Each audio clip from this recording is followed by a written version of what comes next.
Hello friends, welcome back to my YouTube channel. तो आज का हमारा टॉपिक है स्क्वायर रूट।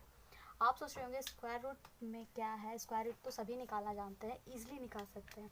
तो हम स्क्वायर रूट तभी तक निकालना हमें आता है जब तक वो परफेक्ट स्क्वायर हो। जैसे कि हम जानते हैं कि रूट 4 इज इक्वल टू कितना होता है 2। अगर रूट 9 बोले तो हो जाता है 3। लेकिन अगर ऐसे नंबर हो जो परफेक्ट स्क्वायर ना हो, उसमें हम जाकर फंस जाते हैं। तो सबसे पहले देख लेते हैं स्क्वायर रूट होता क्या है। अगर यहाँ पे रूट 4 लिखा हुआ है, इसका मतलब है कि अगर हम 4 का एलसीएम ले तो ये 2 और 2 में टूट जाता है।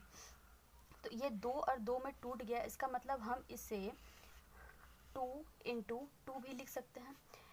ये 2 एक पेयर बनके बाहर मात्र एक 2 के रूप में आता है, इसीलिए हम कहते हैं रूट 4 इज इक्वल टू 2 होता है।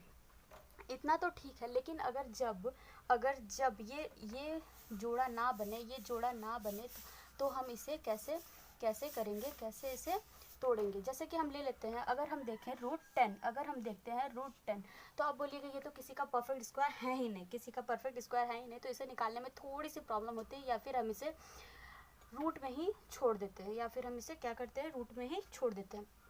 तो इस रूट को तोड़ने के लिए ही मैं एक तरीका बताऊंगी आपको, जिससे आप आसानी से इसे निकाल सकते हैं।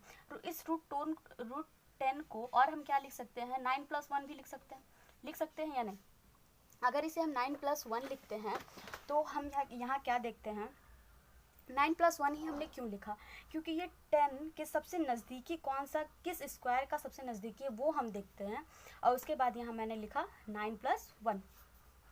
जब 9+1 हम लिखेंगे तो यहाँ हम देखते हैं कि ये 9 जो है वो 3 का स्क्वायर है, मतलब ये इसको हम 3 लिख सकते हैं इसको। तो नेक्स्ट इस 1 को हम 1 ही रहने देंगे और इसके बटे में हम 3 कर देंगे, और इस 3 को अब हम 2 से मल्टीप्लाई कर देंगे। 2 से मल्टीप्लाई करने के बाद ये हो जाएगा 3 + 1/6।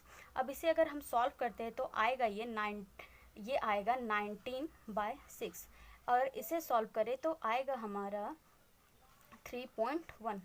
तो हम यहाँ पे देख सकते हैं रूट 10 का वैल्यू हमारे सामने आ गया है 3.1। अब हम एक नेक्स्ट कोई और नंबर लेते हैं जिसका हमें स्क्वायर रूट निकालने में थोड़ी प्रॉब्लम होगी। जैसे कि लिखते हैं हम रूट 26। क्या लिखेंगे, रूट 26। हम जानते हैं कि ये भी कोई परफेक्ट स्क्वायर है नहीं, तो इसे निकालने में भी हमें थोड़ी प्रॉब्लम होगी। तो हम ये देखेंगे ये किस नंबर के स्क्वायर के सबसे नज़दीक है, तो यहाँ हम देखते हैं ये 5 के स्क्वायर के सबसे नज़दीक है। तो हम इसे 25+1 भी लिख सकते हैं, 25+1 भी लिख सकते हैं। तो 25 किसका स्क्वायर है, 5 का स्क्वायर है। 25 किसका स्क्वायर है, 5 का स्क्वायर है। तो यहाँ हम 5 लिखेंगे, प्लस इस 1 को जैसे का तैसा लिख देंगे और बटे में हम यहाँ 5 कर देंगे। अब इस 5 को हम फिर से 2 से मल्टीप्लाई करेंगे, ये क्या हो जाएगा 10, और 10 को अगर हम इधर सॉल्व करें तो यहाँ हो जाएगा हमारा 51/10 क्या हो जाएगा 51/10। तो अगर हम इसे सॉल्व करें तो हमारा आएगा 5.1, जो कि रूट 26 का वैल्यू होगा। रूट 26 का वैल्यू हो जाएगा 5.1।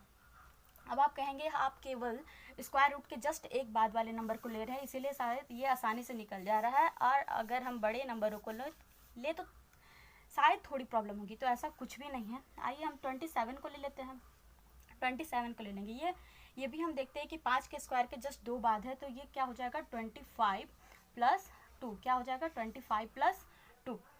अगर 25 किसका स्क्वायर हो जाएगा, 5 के स्क्वायर है, और इस 2 को हम @ जैसा है वैसे लिख देंगे और नीचे 5 लिख देंगे। अब इस 5 को फिर से 2 से इंटू करेंगे। 5 को 2 से इंटू करने के बाद हम देखते हैं यहाँ पे हमारे पास होगा 2/10, और इसे सॉल्व करेंगे तो हमारे पास होगा 52/10। इसे सॉल्व करने के बाद हमारे पास 5.2 होगा, जो कि रूट 27 का वैल्यू है। तो आज के लिए बस इतना ही। अगर आपको वीडियो अच्छा लगे तो चैनल को लाइक, शेयर और सब्सक्राइब करना बिल्कुल ना भूलें। Thank you.